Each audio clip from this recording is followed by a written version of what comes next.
Hello and welcome. I am Thomas Porteus and you are watching The World Report. Let's take a look at some of the top stories this hour. Tragedy unfolds in New Orleans, USA after 10 people are killed and at least 30 are injured after a car crashes into a group of people. The SUV struck pedestrians near the intersection of Bourbon Street and Iberville in New Orleans at approximately 3:15 a.m. Witnesses have said that after the attack, the driver exited the vehicle and started shooting at police. Wounded people have been transported to the hospital. South Korea says that initial data has been extracted from the Jeju Air crash black box recorder. All victims have now been identified in the crash. Investigators continue to probe into the Boeing 737-800 crash, which is the worst crash to happen on South Korean soil.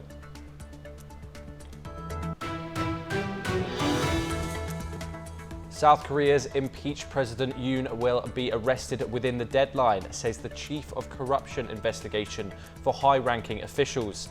The anti-graft chief also warns that anyone blocking the arrest can be prosecuted in court. The prosecution comes after the former president's imposition of martial law on December 3rd, 2024. Ukrainian President Volodymyr Zelensky vows that his country will use 2025 to fight for the end of Russia's nearly 3-year-long invasion by any means necessary. The Ukrainian leader's address caps a difficult year for the country, which has been fending off a better resourced Russian army for the last 3 years. The UN Human Rights Office reports that Gaza's health system is being brought to the brink of collapse by Israel's attacks. The report claims at least 10 hospitals have been attacked by Israeli forces since the start of the war, with some targeted multiple times. Israel accuses Hamas of using hospitals and health facilities for military purposes. Israel dismisses the allegations from the UN, which it says is biased against it.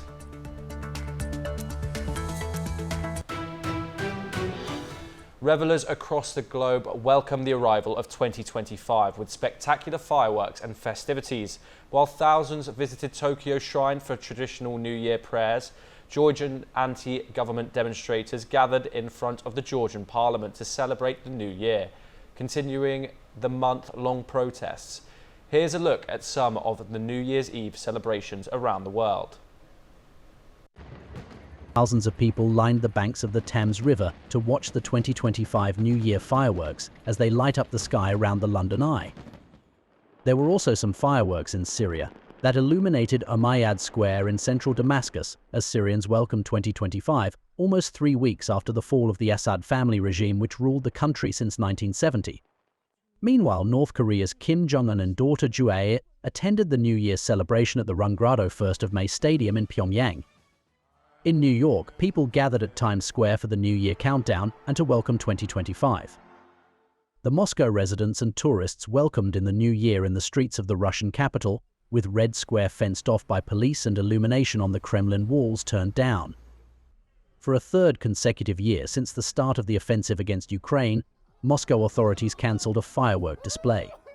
Meanwhile, Nigeria lit up on New Year's Eve as Nigerians welcomed 2025 with fireworks at Lagos. Fireworks ushered in the new year in the Pakistani megacity of Karachi. People in Israel filled the streets of Tel Aviv to welcome the new year amid the ongoing war. France rings in 2025 with unforgettable fireworks display on the Champs-Élysées in Paris. While the most part of the world was illuminated for the New Year's Eve, a major power outage plunged much of Puerto Rico into darkness. Bureau Report, NewsX. Now let's take a look at some news updates from across Europe. French voters will be asked to decide on certain crucial issues in 2025. President Emmanuel Macron said on Tuesday, appearing to propose one or more referendums to break political deadlock. The vow followed a summer snap election that left Parliament near hopelessly divided. The Member of Parliament toppled then Prime Minister Michel Barnier during a budget debate in early December. London Mayor Sadiq Khan has drawn a line under his previous criticism of US President-elect Donald Trump. He said we should respect the outcome of presidential elections. The American people have chosen Donald Trump to be their president. The comment comes a day after it was revealed he had been knighted by King Charles III. Thousands of students marched in Belgrade during New Year's Eve protests. They demanded accountability over the fatal collapse of a train station roof in November. The accident in the city of Novi Sad occurred on the 1st of November. It killed 14 people at the scene. A 15th victim also died in hospital weeks later. Russia launched an aerial attack on the central Kiev in the first hours of 2025. The attack killed 2 people and drew fresh anger from officials towards Moscow. The drone attack came just after Ukrainian President Volodymyr Zelensky, in a New Year's message, vowed that he would do anything to end the war.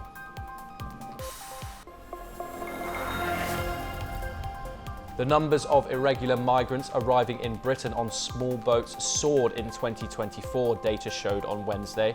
The data piles pressure on Prime Minister Sir Keir Starmer to stem the dangerous channel crossings.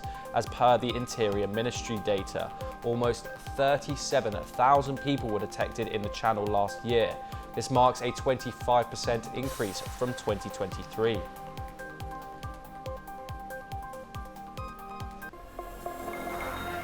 Taiwan President Lai Ching-te has spoken from the capital, reiterating his welcome for equal, dignified, healthy and orderly exchanges with China. He has questioned Beijing's goodwill, pointing out its blocking of simple initiatives, including tourism. Let's have a look at the report. Taiwan President Lai Ching-te spoke from the capital, reiterating his welcome for equal, dignified, healthy and orderly exchanges with China. He questioned Beijing's goodwill, pointing out its blocking of simple initiatives, including tourism. 真正阻挠两岸交流的其实是中国，并不是台湾啊，这个是可以看得出来的。但是我还是要强调，台湾希望跟中国在对等尊严之下进行健康有序的交流。 Lai, who took office in May, has regularly offered talks to China, but they have been rejected. He also has repeatedly stressed that only Taiwan's people can decide their future. Throughout 2024, China intensified its military posturing through aggressive air force and naval drills around Taiwan. Chinese President Xi Jinping closed the year with a sharp warning to Taiwan during his New Year's Eve address from Beijing. 两岸同胞一家亲，谁也无法隔断我们的血脉亲情，谁也不能阻挡祖国统一的历史大势。 Going into 2025, tensions between China and Taiwan remain high with no sign of easing. Bureau Report NewsX. Now let's take a look at some news updates from the Indo-Pacific region. India has urged Pakistan to expedite the release and reparation of 183 fishermen and civilian prisoners. The Indian Ministry of External Affairs asked Islamabad to provide consular access to 18 civilian prisoners and fishermen in Pakistan's custody. India made this request in the context of the exchange of its list of prisoners under the framework of a 2008 pact. Pakistan began its 2-year tenure as a non-permanent member of the United Nations Security Council on the 1st of January. From Wednesday, Pakistan will sit in the Security Council for the 2025 to 2026 term as a non-permanent member. This marks the 8th time when the country has had a seat on the 15-member body's horseshoe table. India's space ambition soared on Monday with the launch of the PSLV-C-60 rocket. The mission, called SpadeX, aims to test docking technology in space. The 2 small satellites will demonstrate rendezvous, docking and undocking. This technology is vital for India's future human spaceflight and moon missions. India is now set to join the ranks of Russia, the USA, and China with this breakthrough. The country's space program has been growing rapidly, achieving major milestones at a fraction of the cost of the other global superpowers. India's meteorological department said that 2024 was the hottest year since 1901. The Director General of the Indian Meteorological Department says the annual mean land surface air temperature across the nation in 2024 was 0.65 degrees Celsius above the long-term average. The United Nations said last month that 2024 was set to be the warmest year ever recorded. The Indonesian government has announced plans to establish a national preparation centre in West Jakarta this year. Fanfan Ishanva, head of the country's anti-terror board monitoring the developments of the centre, revealed the news in a statement. Emphasised that the new facility would serve as a strategic hub, enhancing the nation's preparedness and resilience in the face of potential terror threats.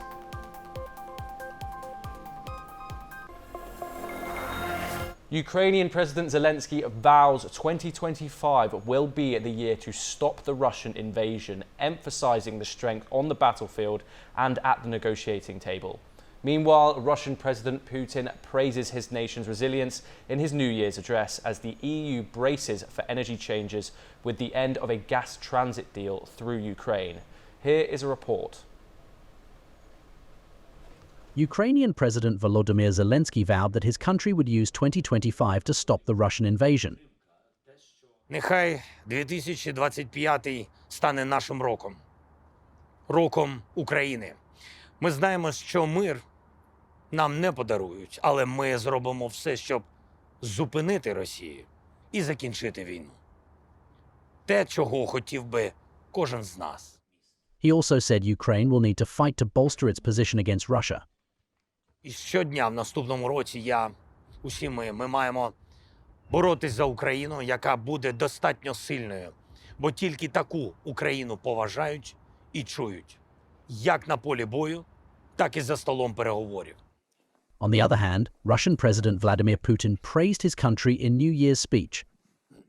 Уважаемые граждане России, дорогие друзья, буквально через несколько минут вступит в свои права новый 2025 год, завершающий первую четверть 21 века. В России этот период был наполнен многими, в том числе исторически значимыми, масштабными событиями. Meanwhile, Russian gas is not scheduled to flow via Ukraine to Europe on the 1st of January.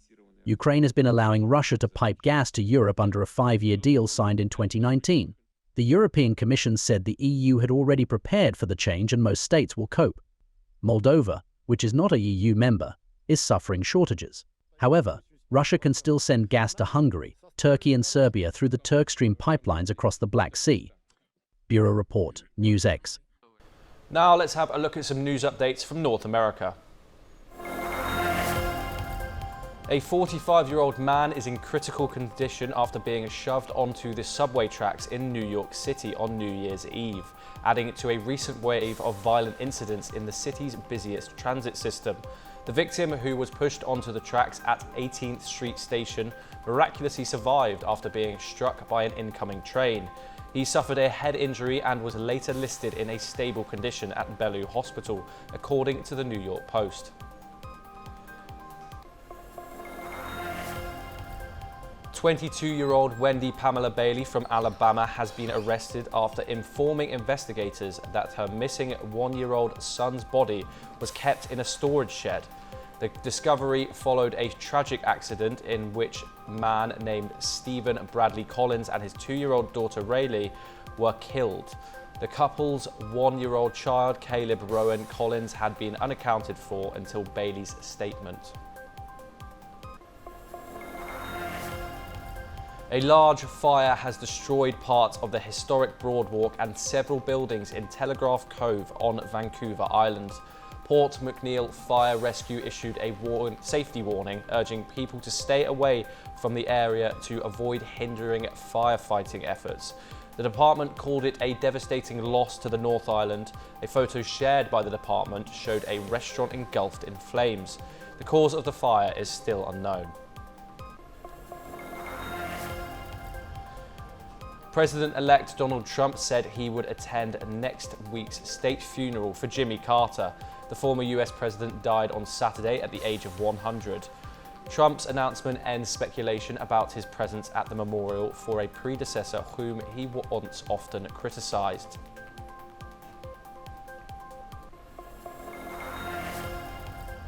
A Cuban independent journalist accused authorities on Tuesday of forcing him into exile because of his work on and social media posts. Jose Luis Estrada, the journalist, wrote that state security forced him to leave Cuba in extreme circumstances. There was no official comment from Cuban authorities.